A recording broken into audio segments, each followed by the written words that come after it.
Pegasus ചാര software ഉപയോഗിച്ച് അനധികൃതമായി വിവരങ്ങൾ ചോർത്തിയ കേസിൽ ഇസ്രായേൽ കമ്പനി കുറ്റക്കാരെന്ന് യുഎസ് കോടതി.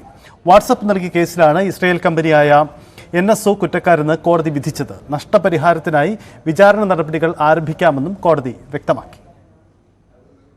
2019 ഇസ്രായേലി ടെക്നോളജി കമ്പനിയായ NSO ഗ്രൂപ്പിന്റെ പെഗാസസ് ചാര സോഫ്റ്റ്വെയർ ഉപയോഗിച്ച് വാട്സാപ്പ് ഉപഭോക്താക്കളുടെ വിവരങ്ങൾ ചോർത്തിയെന്നായിരുന്നു ആരോപണം. ഇതോടെ സർക്കാർ ഉദ്യോഗസ്ഥർ, മാധ്യമപ്രവർത്തകർ, മനുഷ്യാവകാശ പ്രവർത്തകർ, ഭരണകൂട വിമർശകർ, നയതന്ത്രജ്ഞർ തുടങ്ങി വിവിധ മേഖലകളിൽ പ്രവർത്തിക്കുന്നവരടക്കം 1400 ഉപഭോക്താക്കളെ 2 ആഴ്ചക്കാലം നിരീക്ഷിച്ചെന്ന് കാട്ടി വാട്സാപ്പ് കോടതിയെ സമീപിച്ചു. ഇന്ത്യയടക്കമുള്ള രാജ്യങ്ങളിലും പെഗാസസിന്റെ ഉപയോഗം കണ്ടെത്തിയിരുന്നു. 5 വർഷങ്ങൾക്ക് ശേഷമാണ് ആരോപണങ്ങൾ തെളിഞ്ഞെന്ന് കോടതി കണ്ടെത്തിയത്. സ്വകാര്യ വിവരങ്ങൾ പെഗാസസ് വഴി കമ്പനി ലക്ഷ്യം വെച്ചുവെന്ന് കോടതി വ്യക്തമാക്കി. ഹാക്കിംഗും കരാർ ലംഘനവും അടക്കമുള്ള കുറ്റങ്ങൾ NSOക്കെതിരെ നിലനിൽക്കുമെന്നും നഷ്ടപരിഹാരത്തിനായി വിചാരണ നടപടികൾ ആരംഭിക്കാമെന്നും കോടതി വ്യക്തമാക്കി. കാലിഫോർണിയയിലെ ഒക്ലാൻഡിലുള്ള US ഡിസ്ട്രിക്ട് ജഡ്ജി ഫിലിസ് ഹാമിൽട്ടനാണ് കേസ് പരിഗണിച്ചത്.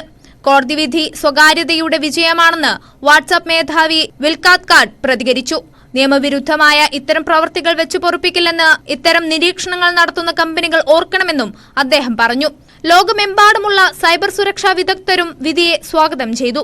ഇസ്രായേലി സ്പൈവയർ നിർമ്മാതാവ് യുഎസിന്റെ വിദേശ നയത്തിനും ദേശീയ സുരക്ഷാ താൽപര്യങ്ങൾക്കും വിരുദ്ധമായി പ്രവർത്തിച്ചു എന്ന് കണ്ടെത്തിയതിനെ തുടർന്ന് NSO ഗ്രൂപ്പിനെ ബൈഡൻ ഭരണകൂടം അടുത്തിടെ ബ്ലാക്ക് ലിസ്റ്റിൽ ഉൾപ്പെടുത്തിയിരുന്നു. ഗുരുതരമായ കുറ്റവാളികളെ ടാർഗറ്റ് ചെയ്യാൻ വിദേശ ഗവൺമെന്റ് ക്ലയന്റുകളാണ് തങ്ങളുടെ സ്പൈവയർ ഉപയോഗിക്കുന്നതെന്നാണ് NSO അന്ന് വ്യക്തമാക്കിയത്. പിന്നാലെ ആരോപണങ്ങൾ ചർച്ച ചെയ്യാൻ ഇസ്രായേലി ഉദ്യോഗസ്ഥർ യുഎസിലെയും ഫിൻലൻഡിലെയും അധികൃതരുമായി കൂടിക്കാഴ്ച നടത്തിയിരുന്നു. എന്നാൽ ഇപ്പോൾ വന്ന കോടതി വിധി ഇസ്രായേൽ കമ്പനിക്ക് കനത്ത തിരിച്ചടിയാണ്. International desk, news 18.